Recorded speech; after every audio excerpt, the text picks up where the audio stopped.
Today's lesson is all about searching and filtering in NumPy arrays, which are two useful operations frequently used when using NumPy. To start off, let's import NumPy as np. First, we'll talk about searching arrays. In addition to searching for one specific value in an array, NumPy arrays also allow us to search for elements through a condition. So for instance, we can find the indices of all the elements of an array that are even, which is a condition, right? So we can use the following function, numpy.where. This function has the following syntax, numpy.where, and inside we pass in a condition. This function call above will return an array of indices of all the elements that match the condition that we pass in. So here we create an array, numpy.array range 10. So this will be the values between 0 through 9. And we print out two things, both of which are the result of the function calls with numpy.where. We pass in two different conditions, the first of which is array modulus 2 is equal to 0. Let's take a look at this one by one. So we have array, which is a numpy array. But let's, for a second, imagine that this is just one value. This is just the value 5. Now 5 modulus 2 is equal to 0. This will give us a Boolean value. This will give us the Boolean value of false. And if I change this to, let's say, 6, well, this will give us the Boolean value of true. Now let's go back to array. So we have an entire numpy array modulus 2 is equal to 0. Now if this is a list in Python, this wouldn't work. But because we're using numpy arrays, we can operate an operator, we can do some operation to every element in a numpy array. So this right here is going to give us an array of Boolean values. So this will give us an array of trues and false. And we pass this into where, into numpy.where, and we'll see the values 0, 2, 4, 6, and 8. Now since this array right here is just the indices of the values are equal to the actual values, the index 0 has the value 0, and index 1 has the value 1, etc. So 0 through 8 with an interval of 2, so 0, 2, 4, 6, and 8 are the actual indices for this operation. So we print out the indices of the elements in array who, when divided by 2, has a remainder of 0. And we can also pass in array is greater than 5. So for every element in array, if it is greater than 5, then its index will be included here. So we can see 6, 7, 8, and 9 are the indices of the elements in array that are greater than 5. Another example here, so we have array. Now it is an array with the values 1, 2, 3, 3, 4, 3. And here we're just looking for one value, numpy.where array is equal to 3. So this will print out three numbers, 2, 3, and 5. Now these are again indices. So this is index 0, index 1, index 2. So index 2, 3, and 5 are the three values that we see here. If I, on the other hand, only have these three numbers in my array and I run this code, we'll see just the number 2, since that is the only value in this array that is equal to 3. And here we have 2, 3, and 5. Now let's move on to talking about filtering arrays. Now filtering is the process of creating a new array out of some elements of an existing array. So for instance, if we have an array of ages, we have a list of ages, then we can use filtering to create a new array of the ages that are 18 and above. So here we have an ages array with some numbers in it that are supposedly the ages of some people, and we print out ages, getting this output right here.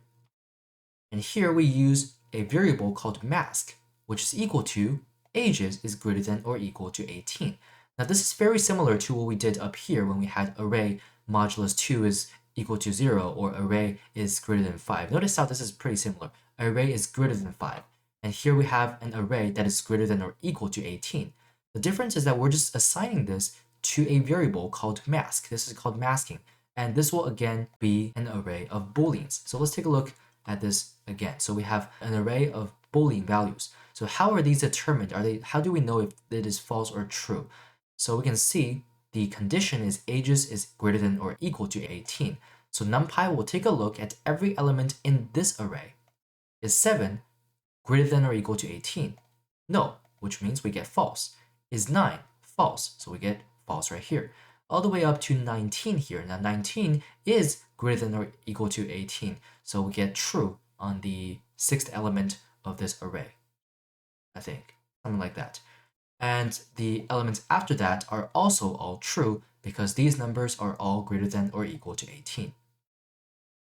We can actually pass a mask, an array of booleans, into square brackets and operate that on an array, and we'll see the values 19, 22 through 32. And these are these values right here, which are also, coincidentally or not, the values whose mask values are true.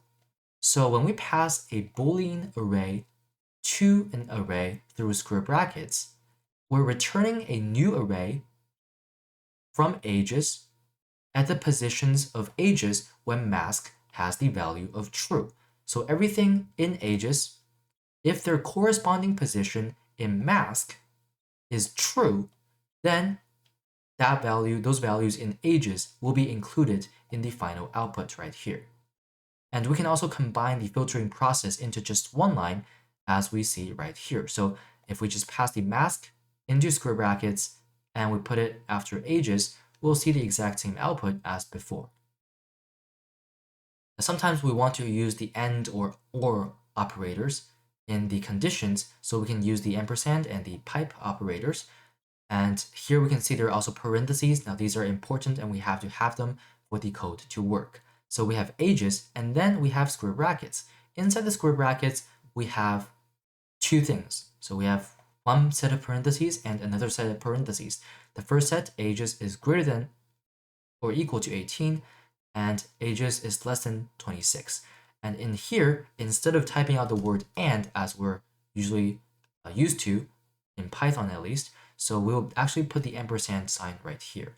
And instead of using or, we'll use the pipe symbol right here.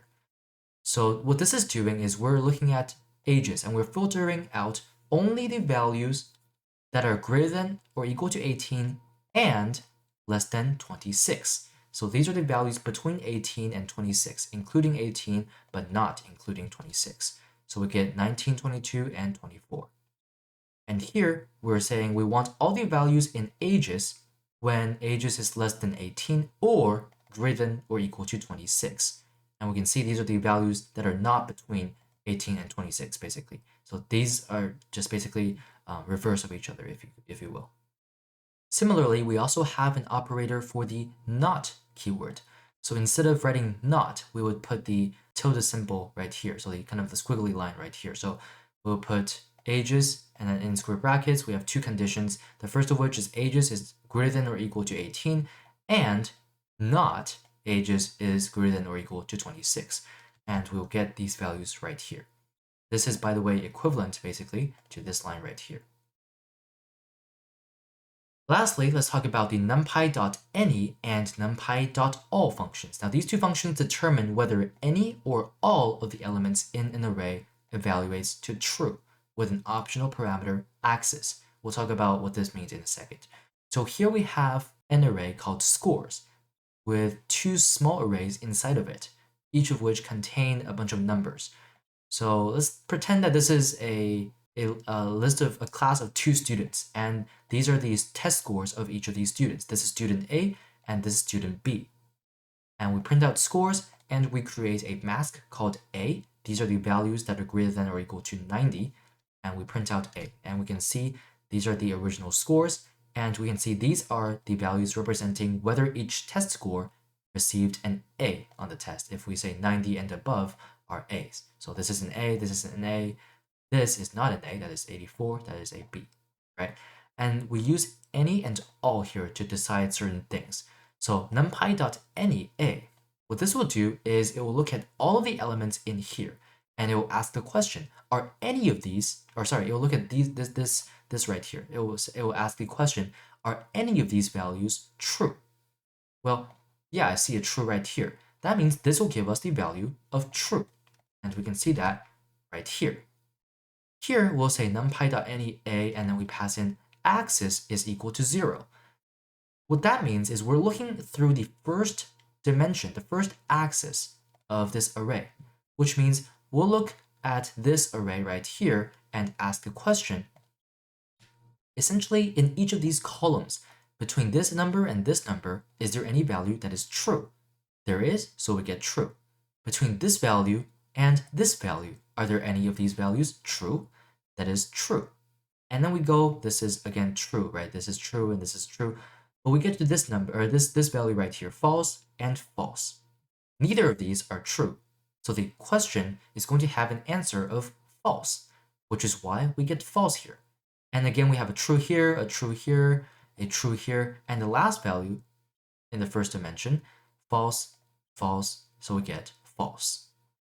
So this is, think about this in context. We can basically interpret this to be, for all of these scores, for each of these tests, did any of the students get A's? And we can see for this test right here, neither student A nor student B got an A. So we have false right here. Whereas for all the other ones, besides this one, for all the other ones, we have trues. On line 3, we print out numpy.any, a axis is equal to 1. This is kind of like the reverse of what we just did. So we'll look at all of these values. This is the second dimension, right? So the first dimension is we'll look at this and this. And the second dimension is we're looking at each of these smaller arrays and inside of each of these. So throughout this small array, are there anything that is true? Indeed, we see true right here. And throughout this array, are there anything that is true? Well, yes, we see a bunch of trues. So we get true and true. So any is basically, are there anything in either the entirety of the array or in one dimension of the array true? And if so, it will be evaluated to true. Now, the reason why I used a here instead of scores is because in Python, a number that is not equal to 0 would be interpreted as a truthy value. So as long as we don't have all zeros here, then we'll have true. So it doesn't really do anything for us since we're not looking at scores that are equal to 0. So we have to use the mask array here instead. Now on to all. So similarly, the numpy.all function is going to ask the question, are all of the values in A true? And certainly now we see false here, etc. So this will give us the value of false, and we can see that right here. And numpy.all with axis is equal to 0 is similar to what we did here. So we'll look at this, kind of this column right here, and we'll ask, are all of these true? That is correct, so we get true here. This and this, are both of these true? No, so we get false here. True and true makes a true, false and false make a false, false and true make a false, etc. And lastly, numpy.all with axis is equal to 1. We're asking, are all of these values true? Certainly not. Are all of these values true? Also not. So we get false and false. So think about how we can use this kind of to interpret and evaluate certain expressions when we're working with data. To summarize, today we learned about searching through arrays with conditions using the numpy.where function. We also talked about filtering arrays using conditions and masking with Boolean arrays. And last thing, we talked about numpy.any and numpy.all.